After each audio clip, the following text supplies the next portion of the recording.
Hi, I'm Casey Frashante, professional astrologer, and today we're going to take a look at Tana Mongeau's natal chart.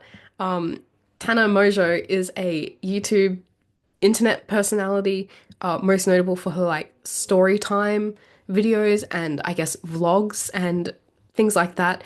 Um, she was most popular in like the mid to late 2010s, I think. I don't know anything about her other than what I've had to learn against my will just being online. And so this analysis is coming from everything I see in her chart. I don't know anything about her. I don't know what she's up to. So just take, if you know more about her than me, just take what resonates with her and disregard what doesn't, because I'm only speaking about the chart, basically. Um, so if I share my screen, we'll be able to see her chart. And I'm doing her chart because I just filmed a video on the water element, and she has an abundance of water in her chart, and I thought this would be really interesting, a really interesting case study to uh, get used to the element of water and whatnot. So as you can see, she's a Cancer ascendant.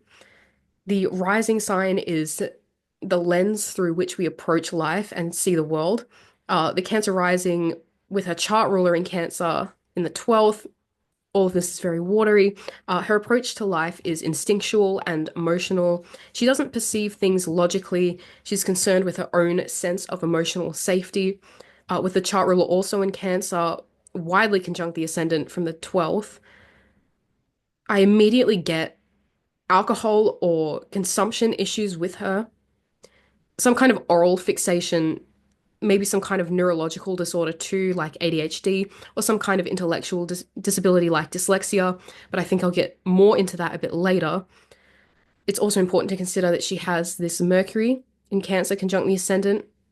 So she's a messenger of some kind, a communicator of some kind, with Mercury ruling the 12th as well.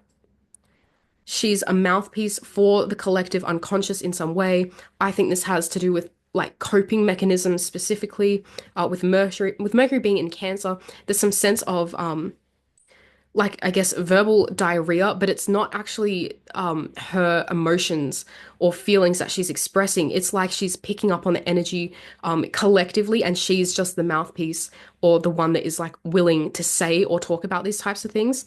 The feelings aren't hers specifically, actually, they're coming from some kind of emotional undercurrent she's tapped into.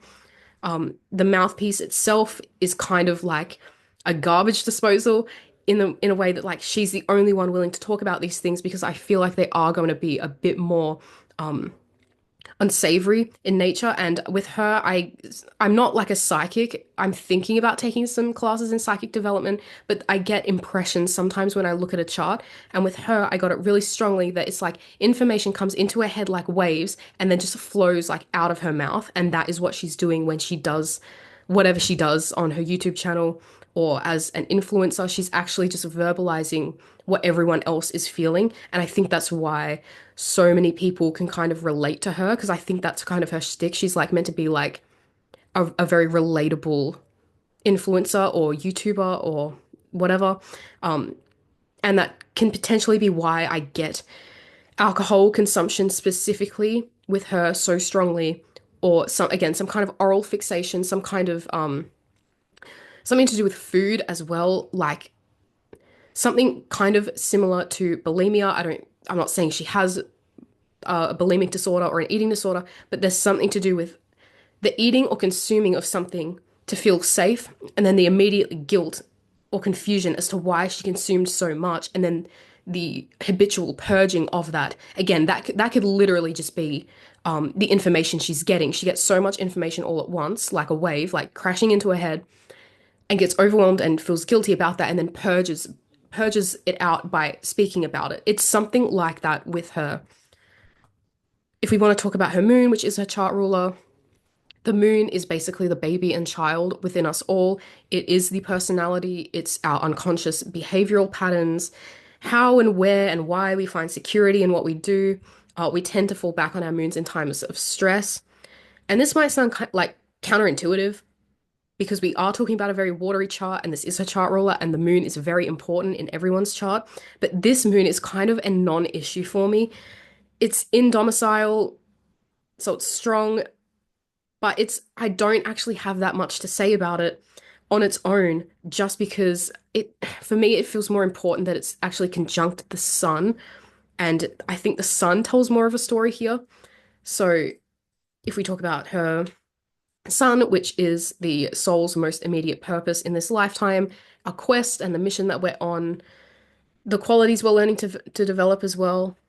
I think with her sun conjunct her moon in Cancer in the 12th house, she's very emotionally connected to this quest and to this mission, and very emotionally attached to the progression and ultimate outcome of her life.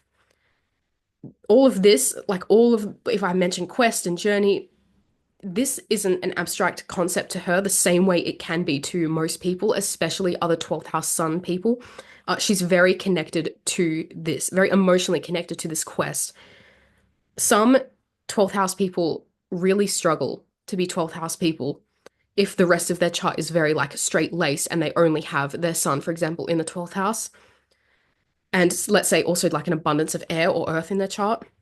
These are the people that struggle to be 12th house people. I don't think she struggles to be a 12th house person at all. Sun in the 12th house. The 12th house is a service house primarily, is often associated with suffering. Sun in the 12th house individuals are here to live as an example and embody a greater lesson for the collective. Their lives are often iconized because they go through a very public execution of some kind. Obviously not literal, but maybe literally sometimes in some kind of like societal thing. It's a very like cancelable, like when somebody gets cancelled, it's like a very cancelable placement to have, and so they're kind of used as a lesson to the collective. It's something like that. Um, Sun in 12th house individuals as well can often be a real victim of their time. They feel as though they're born in the wrong time and they're born in the wrong place. But to everyone else, to all the outsiders, it's like they were born at just the right time, in just the right place. And they were the only ones that could have done or could do what they're doing. Um, the things they accomplished, basically, only they could do it, and no one else could do it as good as them. But the 12th house individuals themselves feel as though they always carry some kind of guilt about being alive, guilt about existing, and a reluctance to be here in some way. All of them, all 12th house suns, in some way feel like this, but aspects to the sun and the sign the sun is in, that's all going to play a role in the story. So, with the sun in Cancer specifically, I think her quest is to support and nurture others and to foster a sense of belonging with them by using her own life as an example, specifically because it is conjunct her chart ruler. The conjunction to the moon means she's personally involved in this. I said that. She's not going to be someone like a state mandated therapist reading out of the like DSM. I think that's the book that they all, with all the disorders in it, whatever. She's not going to be that ever. It's someone that is more like a mentor or a sponsor or a support worker in some way. I feel like, in a way, she's already accomplished this. I think there's more that's going to happen with her, but I feel like she's already accomplished this with her YouTube career in some way because she's kind of created her own little family online. That's a very sun in Cancer. It's like her own little family. And I do think there's more that's going to happen potentially soon. And I'm not getting into any predictive analysis in this video, but transiting Neptune is conjunct her midheaven from the ninth, but my like task bar is in the way, so I can't really reach it. She does have transiting Neptune conjunct her midheaven, which is vocation and career and standing in the world, and it will go on to make a square to her sun, and her sun rules her second house. I think potentially she might withdraw a little bit. Um, she might change her path and become more service orientated, more spiritualized in the very near future, potentially. I don't know how that's going to work, but we'll see. So she also has the sun in Cancer squaring the midheaven, her natal midheaven. And this kind of gives me the impression that her work probably won't be taken very seriously, and she needs to try harder than most people to kind of prove herself. Um, maybe she feels like she's some kind of a laughing stock, very misunderstood, and just basically needs to work harder to be taken seriously because people do laugh at her and misunderstand her and whatnot. This sun is sextile Saturn, so there actually is some kind of work ethic with her and support as well. She might not be accepted with open arms by society, but there is some kind of support, grounded support, um, in the real world that assists her. And with the sextile to Saturn ruling her seventh house, this also correlates with my impression in her chart that she's meant to be doing some kind of mentorship or client work with Saturn ruling the seventh. Um, and Saturn in Taurus specifically, those with this natal placement, I'm leaning towards broadcasting with her because this Saturn is squaring Neptune and Neptune rules her ninth. So maybe it isn't like one-on-one client work, but it is some kind of, yeah, mentorship or broadcasting, like I don't really know what to call it. Um, but something, some kind of support work, maybe not one-on-one, but in a broadcasting sense. I don't know the terminology here, because Neptune is also in her seventh house. So there's this square between Saturn and Neptune. Neptune's in her seventh. Saturn rules her seventh. Neptune rules her ninth. There's something to do with like communicating with large groups of people, broadcasting, not necessarily like one-on-one client work. I'm getting, kind of off topic. But yeah, oh, life coaching. Something like life coaching or starting like a course about people potentially dealing with like alcohol issues, consumption issues, food issues, something like that. Um, the barriers between her with the square between Saturn and Neptune, barriers between her and other people are kind of non-existent.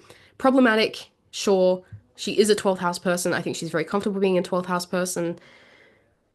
She can handle this, and I feel like this is what she's actually supposed to be here, what she's actually here, and what she's supposed to be doing with her life. Not like she asked me to tell her any of this or you know, draw attention to this. This is, we're just talking about her chart. Saturn in Taurus as well. I think I was meant to say this off the bat. Saturn in Taurus individuals can have and experience issues regarding self-worth. So again, that can come back to that. What did I say? Life coaching? Something like life coaching in helping others understand their own value and self-worth, even though they may have issues with alcohol or food or consumption or something like that. That is what I think is like happening with her at some point, potentially in the near future, with that Neptune conjuncting the midheaven. Going back to the square between Saturn and Neptune, this is another guilt indicator for me. There's more resistance to being alive with her than just having the sun in the 12th house. More reluctance to exist in the real world. Hence why it wouldn't surprise me if this is why she gravitated towards some kind of online broadcasting presence.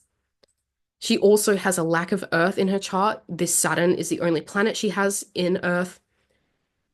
Issues with finances, sex, physicality, food, consumption, etc. I've mentioned in many of my videos, I don't just say things to cherry pick information. As an astrologer, you will see certain things being reiterated time and time again in the chart that essentially corroborate the same storyline. If, I lean more into that, she's got a 12th house sun. She's got her chart ruler in the 12th house. She's got Mercury conjunct her ascendant. Mercury rules her 12th house. She's got Neptune in the 7th house squaring the ruler of her 7th house. She's got a lack of Earth.